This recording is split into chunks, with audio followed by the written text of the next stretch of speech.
Today on Thrive Loud with Lou Diamond. You don't want the truth because deep down in places you don't talk about at parties, you want me on that wall. You need me on that wall.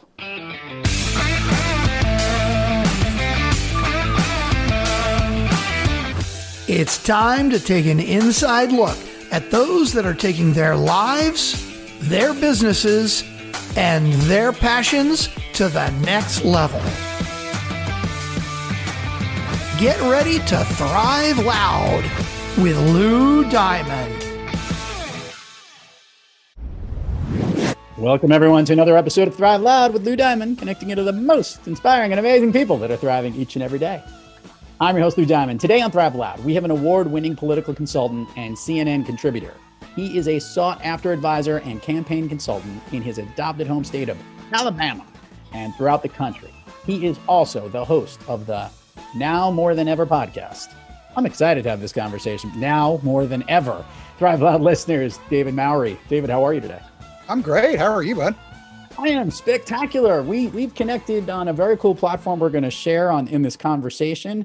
I've learned a little bit about what you do, and I've got a little foreshadowing, but I kind of want to do the little bit of rewind, not all the way to the womb, David. I want our listeners to kind of know how this became your gig, the things that you do. A lot of it by luck or accident, kismet, political consulting. I kind of fell into and had a knack for it, and then got hired by a pretty big campaign that wasn't really expected to win, and we won it. And everybody was like, "Oh, that guy knows what he's doing." And then I just kind of started my own company and took off from there. Political consultants. I have to ask this question because we're going to address it right out of the gate. We are living in what feels like unprecedented times. And I'm not talking about the pandemic. I'm also just talking about in our country, such a divide, I guess. That's Yeah. At least it seemed. This is a question that I'm going to ask someone that really knows this. How much do you need to feed into the divide in helping your candidate out with their direction versus maybe stand out and try and fight against that norm? Because that's a challenge, right? Sometimes people fit into, one party or another, or maybe we have to angle it that way, but is there a way to maybe not make it so divided? I want to know how you guys work in figuring that stuff out with the work. Yeah. I mean, I'm going to answer the question by sort of dodging it and saying it depends, because it depends on the district. It depends on where you are. What we're seeing now is a lot of hyper partisanship and what we call negative partisanship. And what that means is people feel stronger about not liking the opposite party than they do about liking their own party. And so the incentive to collaborate with people of the other side is very low, because especially if you are in a district with a high amount of Democrats or high amount of Republicans, they don't care they actually, not only do they not care, they see it as a negative if you're working with somebody of the other party, because those people are bad and they're different and they're whatever. And I think, but to answer your question, I think that there is a lane for that. And I think that people need to strive for that. And we need to strive a little bit more for civility and for, talking about our friends on the other side who have a good idea or something like that. I had Senator Bob Kerrey, who was a Democrat from Nebraska, on my podcast yesterday, and he was on the 9/11 commission and all that. And basically, he said that he got along as well with Bob Dole as he did with, Daniel Moynihan or anybody from his own party. And So I just thought that was very interesting. Getting along with the other side, I want people to see this side of it. You're a political consultant, and I am sure you have represented people on both sides of the aisle. Is that an advantage or disadvantage as it is to getting new types of clients that you help work with? It's sort of been both over my career. Somebody kind of told me that I couldn't do it. And so I said, hold my beer, and have kind of done it. And I have won races for Democrats and Republicans in adjoining districts who work together in the same body. And there was a time really, 20, 15, 10 years ago when that was a lot more common. And now, most of the time the politicians themselves want you to be more aligned with their views. But the way that I feel about it is it doesn't matter what I think. It matters what they think and how I can sell it to the people of their district. Is there a certain thing that you look for when you decide you're going to help a certain campaign? Is there something that says, aha, this is something that I feel is a challenge or something I like to do, or it's a type of work that might be a little bit different? Everyone's got their flavor that they like in the, in the choice of flavor, 31 flavors you could pick from. Well, What do you best, like? the best type of clients are paying clients. And then the second best type are, to me, I like people who are themselves, who are authentic, who aren't crooks. And by what I mean, I just, and you can't necessarily judge that by looking at them, but you can kind of tell by the way that they carry themselves. And if they are trying to put points on the board by going after the other party or something like that, or if they really just want to represent the people of their district or the people who they, for the office. For example, I have a client who is the ag commissioner of Alabama, and he is a Republican, and he's been a Republican forever. But he is like Mr. Agriculture. You cannot find somebody of any party in any state who's better at promoting agriculture for their state than my guy is. And I find that level of authenticity and sort of stick-to-itiveness and knowing your role, I find it refreshing. I want to take something that I've thought about for a while. I help a lot of businesses better connect their brands and make it clear that is exactly what you do. As a consultant, you're trying to connect the brand of a candidate, of someone you're working with, to provide them with the advice that they need. There are a lot of people that work in your space and take the skills that they have and go into other spaces and other lands of marketing and whatnot, because it is such a specific, cool set that you guys actually have. I think that it is, it's sort of, somebody told me a long time ago that you fight very hard to get into this business, and then you fight very hard to get out of it.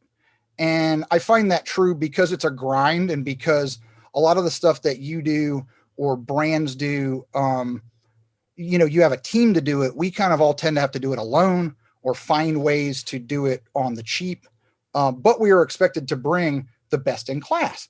And so it can be, that can be a challenge. It can be difficult. And so the answer is yes, it's just sort of about finding the right fit, because just doing what other people do during a regular day can feel like quicksand to guys like me.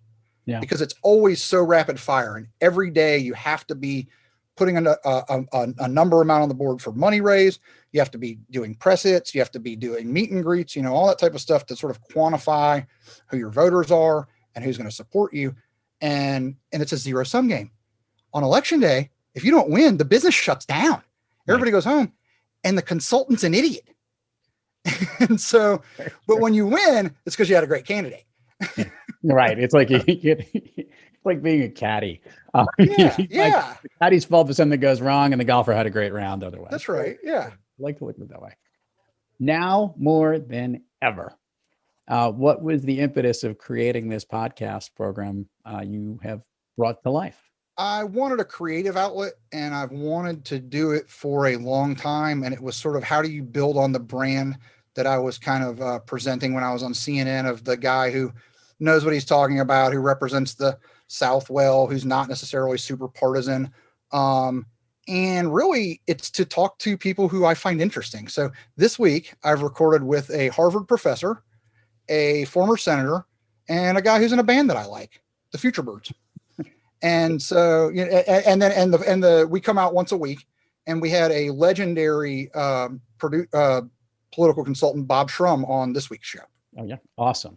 And tell me what it's like to sit in that chair on the other side of the microphone there. Like, what has it been so far for you? It's a learning experience.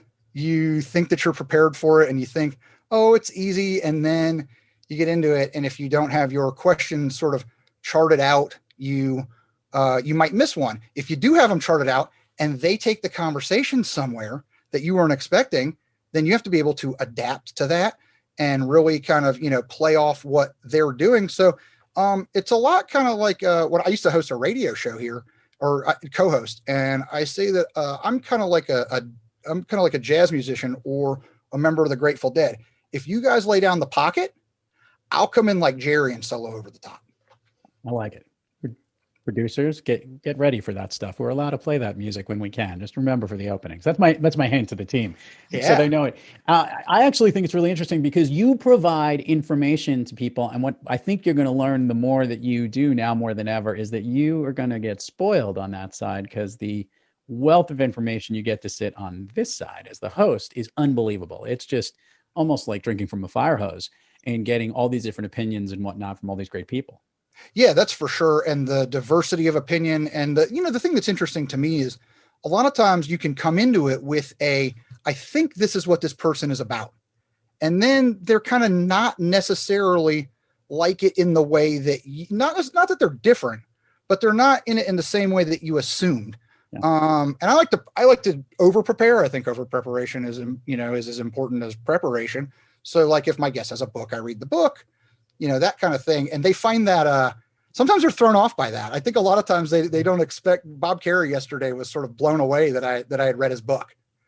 And I actually listened to it, and it was him doing it. And he was like, I'm sorry you had to suffer through that. You have to listen to me again now directly. Right. But I always found it that the thing that I take away the most from it is I never knew I was an auditory learner. And I think it's unbelievable. You were just listening to a book, yeah. and I don't use that as much. So I'm not as much of a reader, but what I learned from podcasts or what I learned from sitting in the seat asking great questions is engaging, a whole level of stimulation that I really find. And I think it becomes almost energetic between in the interview yes. and for the listeners. And that's the fun part about the seat that you're in. So yeah, if you can get that connection to that person and you can really sort of draw out what about their experience is important to the audience. That's I had a guy come on the second show, and at first it was kind of, we were trying to drag stuff out of him. And then he tells me this story about basically getting targeted by terrorists and the secret police in Syria. And it was like I'd been plugged into a light socket. Yeah. And when we were done with it, I called my co-host and I said, dude, we've got something here. Yeah. And it's cool. Isn't that a great feeling? It's such an energized feeling. The title, Now More Than Ever. Tell me why that name. It was Nixon's re-election slogan in 1972. And there's a Nixon song, and Nixon Now More Than Ever. And my co-host and I, we love the iconography of early, mid-century politics, and that sort of, you get one chance, you get one slogan, and the play on that. It was just something that, and it was weird because we had started it, and then the pandemic happened, and then every email that you would get would be like, now more than ever. It was one of those things where, like, if you buy a blue car, you see blue cars all the time. Yes. And so we see Now More Than Ever everywhere now. It's hilarious. That's actually really true. We just recently purchased a Volvo, and all we see are Volvos on the road. It's as if there are no other vehicles, and I'm convinced they never saw them before. That is such a great point. And now, of course, I'm going to see Now More Than Ever wherever I go. Yeah, exactly. I see Thrive and Loud all the time since we talked. It's very true. Well, that is everywhere. I just want to let you know that's what we are. Correct. I meant you guys, not in other places. I meant you. Totally. Okay, so let's talk about the medium in which we hinted to in the beginning of the show and where we've met. We are both involved in something called Proxy. Give some education to our listeners on what it is and also what you're doing specifically with that platform. Proxy is a platform that allows knowledge seekers to access one-to-one conversations with experts in the field. And so through a promotion that we had, I decided I'm going to book the guy that knows about podcasts. And I booked Lou Diamond. And, you gave me some great advice, whether you know how much it hit me in the last 2 weeks, but it's that, to look to the people on the show as basically the audience, Yep. And I just thought that was very interesting. And so in that 15-minute session, I learned something that is going to propel the future of our show.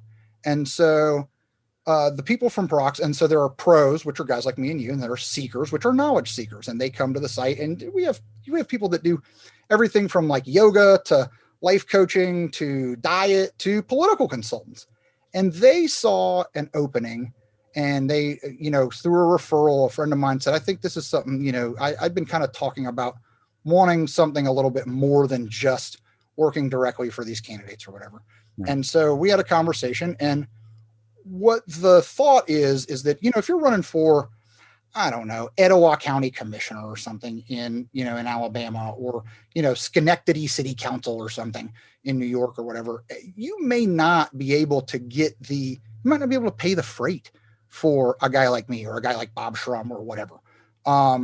But with procs, you can look up the information that you think that you want to know, and you can just book a call with somebody like me instead of calling me out of the blue and me thinking I'm not calling this, not out of any kind of ego thing, but just I don't know if I have the time to put the energy into the amount of money that I'm going to make. But then, these guys can access me for 15 minutes, 30 minutes, an hour, whatever. And so it's basically democratizing knowledge. Yeah. And the best example I've had of it, I mean, I think you're good. It's basically the Fiverr of high-end knowledge. Because, if you need like a quick task done and you go to Fiverr with 2 R's, for those who aren't familiar, I need a logo, an image of this. And there's a huge market of people for very inexpensive. It's all over the world, overseas, wherever this stuff is. But from specific knowledge to get those quick hits or things that you want, to be able to have that access is a pretty cool idea that they've come up with. it is. And, I've been able to use it in some sort of like non-traditional or ways that you wouldn't think about it. I have a friend who somebody called him for money, a politician, and he wanted to know what he needed to say and how he needed to do it. And I gave him a way that he could both contribute less and get more bites at the apple. So he was very happy with me. Awesome. For $50. Yeah, exactly. And he charges by like 15-minute increments, which is even more amazing. Yeah, it's fun. So I love asking guests on the program this question, David. You've got a thriving political consultancy. You are recognized in your space. You are living that in Alabama, loving life also, which is awesome. And you've also are a fan of the Grateful Dead, which means on most days you're thriving, which is just spectacular. It's true. Yet there are days when we're not quite kicking on all cylinders. We're a little off our game. David, when you have trouble thriving, who or what practice do you seek to get yourself back on the thriving track? It's funny you say that. I have noticed that if I don't go outside in the morning and just feel the fresh air and the sunlight, and sometimes I do it barefoot and I walk in my front yard, and that like literally grounds me. Really? That makes me feel better. I try to do a little breathing, a little yoga, and then sometimes I'll go out back and I'll just shoot 10 or 15 free throws. I have a hoop for my kids. Nice. And it just helps me work through something. And then if I got a problem that I need to like noodle out, I get in my car and I put on either like a Dead Jam or Tangerine Dream, and I just go somewhere and I drive fast for a while and just drive. And I just think it all out. And then when I come back, it comes out of my brain like that. Love it. Let's do the admin part of the show. Yeah. David, share with the listeners all the places people can find you, your business, your podcast. We will put it all in the show notes, but it gets way more engagement when they hear it directly from you. Yeah. So my political consulting website is Mowery, Mowery, consulting.com. And my procs address is procs.io/thechairmanmao. And then this will get easier. You can find me on Instagram at thechairmanmao. You can find me on Twitter at thechairmanmao. And there's a story about that, and I'll tell you about it in a minute. And then you can find the podcast at nowmorethaneverpodcast.com.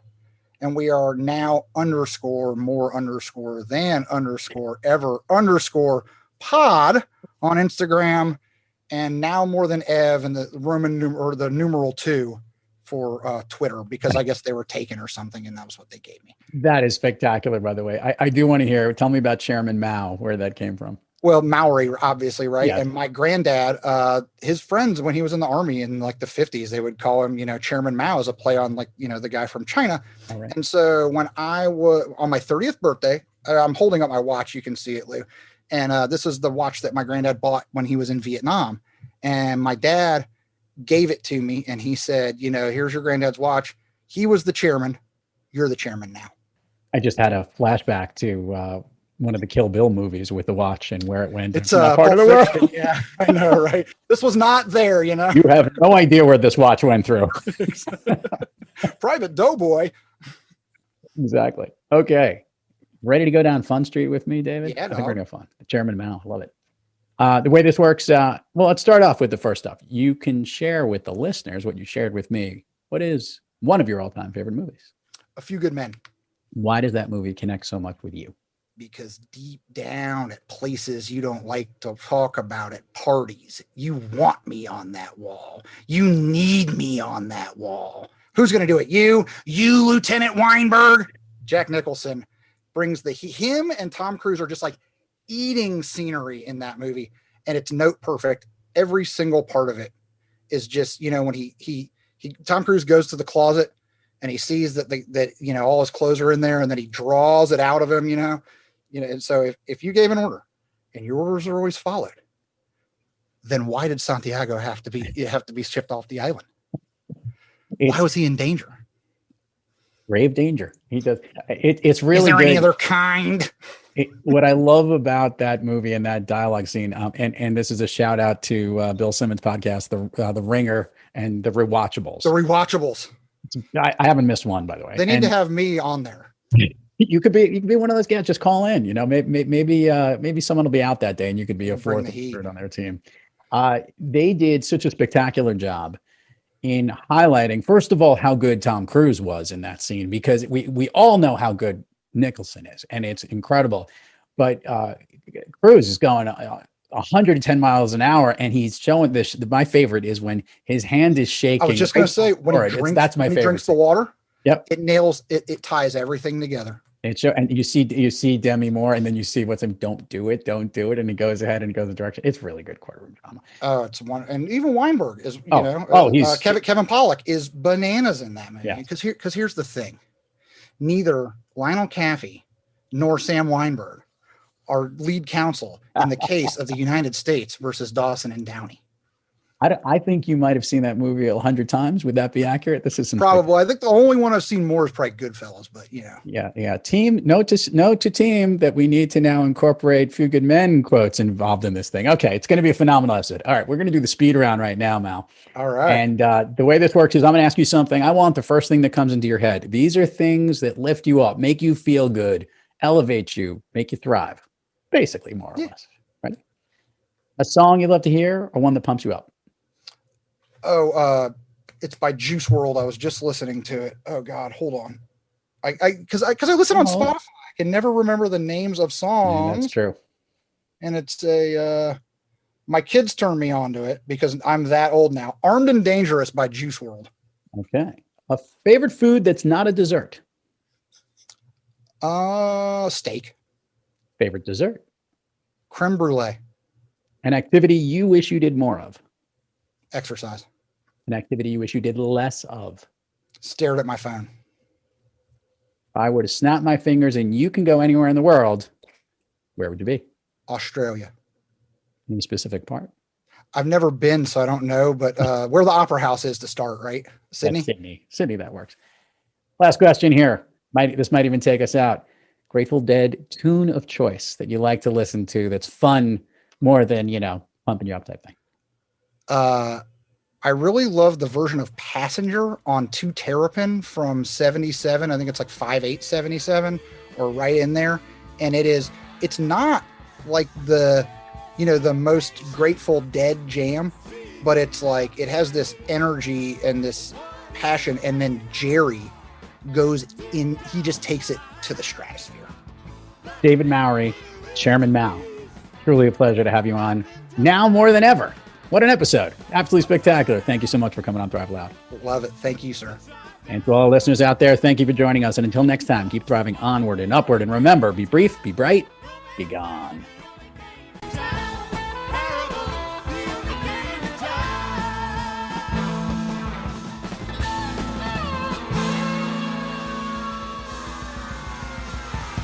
You've been listening to Thrive Loud with your host, Lou Diamond. Check us out on the web at thriveloud.com and follow us on Instagram, LinkedIn, Twitter, and Facebook at Thrive Loud. And check us out on the Good Pods app at Thrive Loud, where you can follow, listen, and connect directly to Lou and all of the Thrive Loud episodes. Thanks for listening.